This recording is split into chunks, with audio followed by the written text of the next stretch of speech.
Hello, hi, happy new month. You're welcome to the beautiful month of July. It's a beautiful month because it's my birthday month.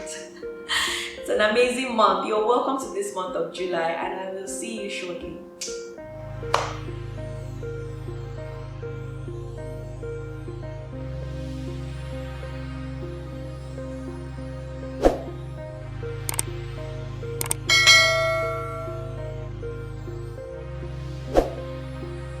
Yes, you're welcome back to our channel.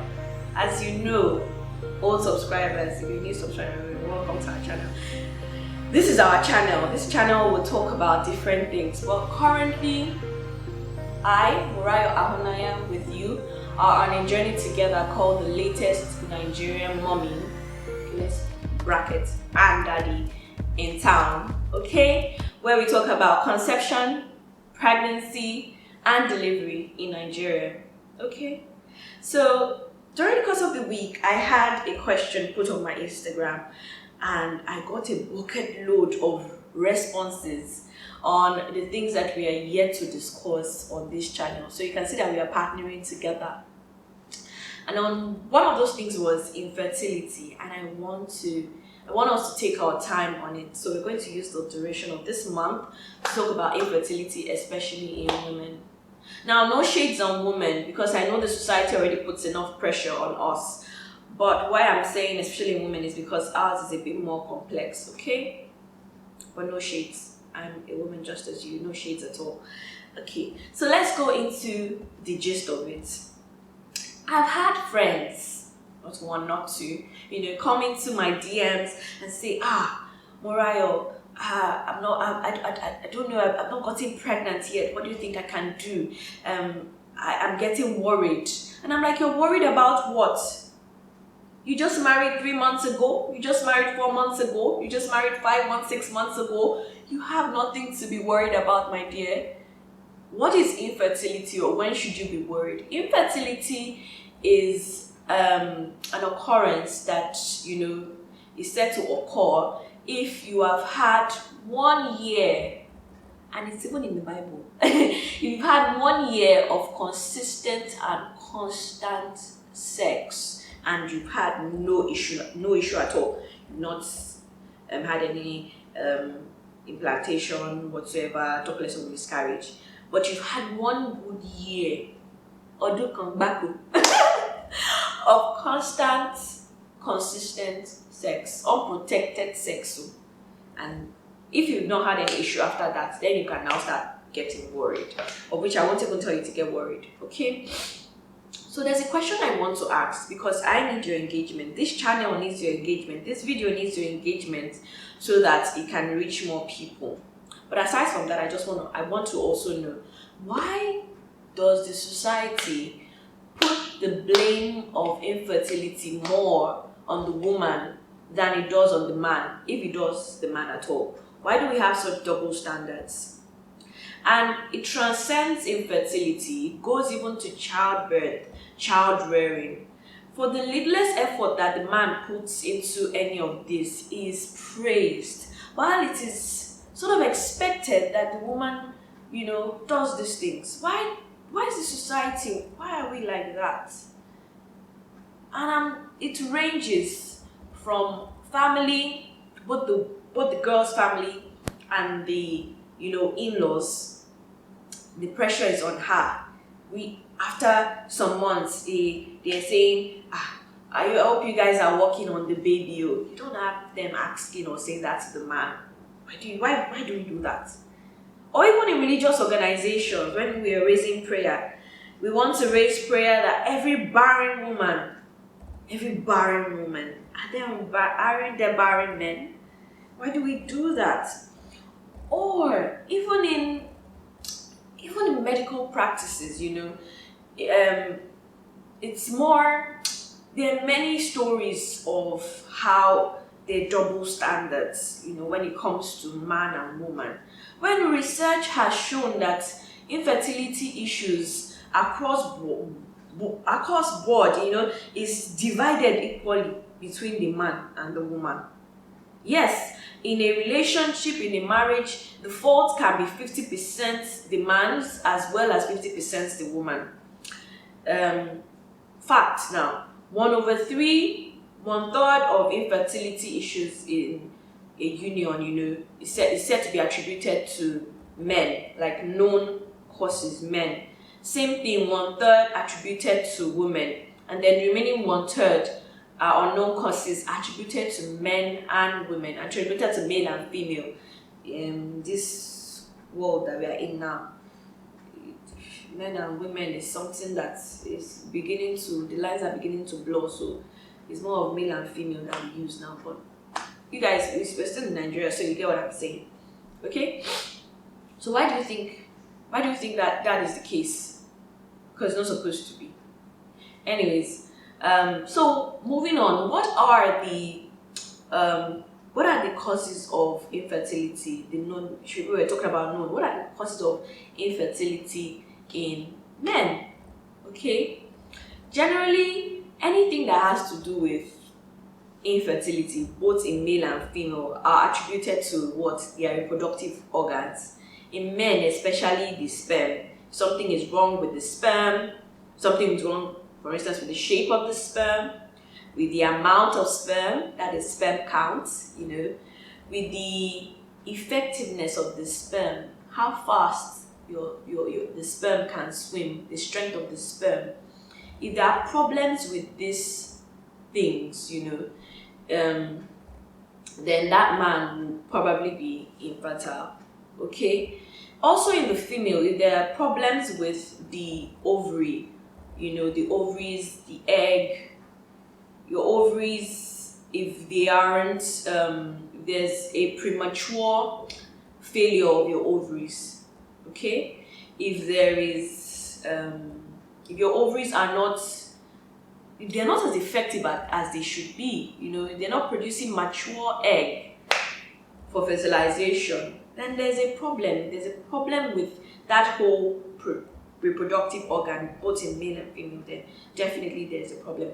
And there are things that cause these things to happen to the reproductive organs. For instance, in male, if a man is obese, you may have a problem with your reproductive system. If you take too much alcohol, if you smoke too much, if you have a sexually transmitted disease or infection that is left untreated for a long time, if your genitals, have a swelling around them, if you are exposed to heat, wearing tight boxers, you are walking in a hot environment, all those kind of things. If you're exposed to toxins, it may be because of work, it may be too much pesticides, which is also because of work or your house or something, your environment. All those things can affect your reproductive system. Okay, these are causes. And there are also unknown causes, things you can't exactly lay your hands on that can cause you to be infertile for a guy. So what are medical conditions that are attributed to these causes that we've listed? I've heard there is varicocele testicles, I think, yeah. Swelling of the genitals, all those swelling of the veins in your testicles and things like that. An undescended testicles into the scrotum is also a medical condition. I'm not a guy, I just did some research as a layman, I'm giving it to you like that. So, but I'm sure you guys can understand me. Also, there's said to be untreated STIs for a long time, that causes burning or painful, a lot of pain in that area. I can't remember the name right now.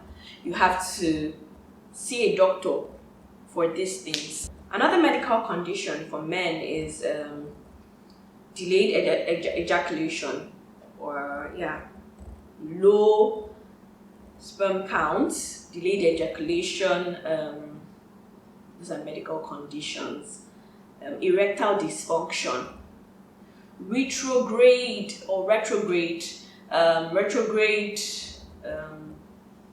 sperm ejaculation, retrograde, sperm ejaculation is, you know what retrograde is? Like when your sperm comes out, then it goes back, it retracts again. It happens with the ovaries as well. So yeah, these are medical conditions. If you notice any of these things, low sex drive, pain in your loins, in your genitals, serious pain, erectile dysfunction, consistent, like you can't ejaculate, you can't ejaculate like you normally should or you normally would, or it's the normal way, then you should see a doctor. And there are different scans they will carry out on you. They will do an ultrasound. They will do different things that they will just go to a proper hospital, a fertility clinic, which I'll recommend at the end of this video, and they will help you out. Okay, now moving on to the women. Women, we are very special and dear to me. And as I said before, our own, also for guys, hormonal imbalance, hormonal imbalance can cause, if you have more of a female hormone in your body, it can also cause you to be infertile. Why I said that, I remember that because of the woman. As I said before, anything that kind of interrupts the normal process of the creation of the egg, implantation and fertilization of the egg, anything that interrupts or cancels that is the things that cause infertility in a woman. And some of those things, if I can explain, are caused by advanced age. If you're also for men, if you're too old. The thing is that from the moment we are born as women, our eggs begin to decrease, but they decrease more drastically when we're above the age of 30. So doesn't mean you cannot give birth to, but you're more likely to be infertile from that age upwards. So moving on, one of the main causes of infertility in women are two things: PCOS, that's polycystic ovarian syndrome or ovary syndrome, and endometriosis. They are not exactly similar, but they are both caused by an hormonal imbalance. Okay, that's what I remember. The same for the guys. For PCOS is when there's too much of the male hormones in the woman's body. Those are androgens and testosterone. And for endometriosis, which is a life-threatening condition, it is when there is too much of the female hormone, which is estrogen, in the woman's body. And I will go into more details of these two next week and upper week. Okay, but for now, those are causes of infertility in women. Other causes of infertility in women are, fibroids, uterine fibroids, which are kind of common as well. These other two, endometriosis and PCOS, they are actually very common. 1 in 10 women have either or both of them at the same time. So they're very common, and they can even occur even after a woman has delivered her children. So they're very common. But moving on, STIs, that sexually transmitted infections, or the STDs too, can damage the reproductive system. Previous surgeries, intrusive surgeries that were not properly done, could have scarred tissues and things like that in the reproductive organ that may make it hard to have a baby. Intrusive surgeries they could have even been, to take out fibroids or something like that, or it could have been abortion. It could have been anything that is not properly done well, and they scar the reproductive tissue, and the woman is unable to give birth. So there are different things that cause. Also, alcohol. That's lifestyle. Your diet, alcohol, lifestyle, smoking. All those things attribute to infertility in women. We've talked about a lot of things today, and I hope that you guys have gained something. So how do you overcome infertility? For women too, how do you test for infertility? You go to a clinic, you go to a hospital, you suspect any of these things. And one of the ways that you can know is if you have really painful menstruation, irregular or overly active, like you have bleeding in between your periods. You're not supposed to have a period and you're bleeding. That could be endometriosis. That is overactive reproductive systems. Endometriosis, we'll talk about it later, is when a particular lining on the wall of your fallopian, a tissue called endometrium, goes and starts lining other places. It could even go, it lines, the fallopian tube, external parts of the uterus, cervix. Sometimes it goes as far as lining the lungs. That's why it is life-threatening. So yeah, but we'll talk about it in more details next 2 weeks. PCOS is when you have, you will begin to see that you have, it could be thick, really thick voice, really thick body hair, but also balding at the same time, fatigue. If you notice that you have any of these things, if you feel weird in any type of way, just go to a clinic, go to a fertility clinic, and let them have there are different tests that they can do on you. They can do a laparoscopy, where they put like a camera into that part of you, and they check everything inside to see whether things are normal or not. They can do an ultrasound scan for you. There are many interventions that they will use to determine whether you have PCOS or endometriosis or any other thing that has to do with infertility.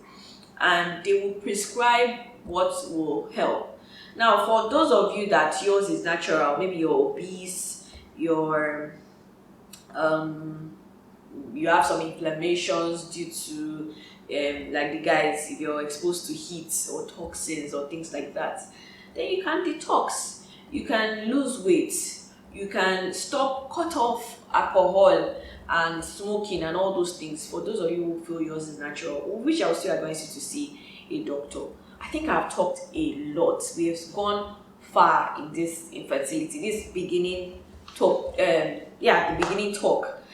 I will see you guys next week. I told you I was going to prescribe or recommend hospitals, right? Or clinics. Now, I've recommended these clinics to friends that have come back with testimonies. One of them has twins.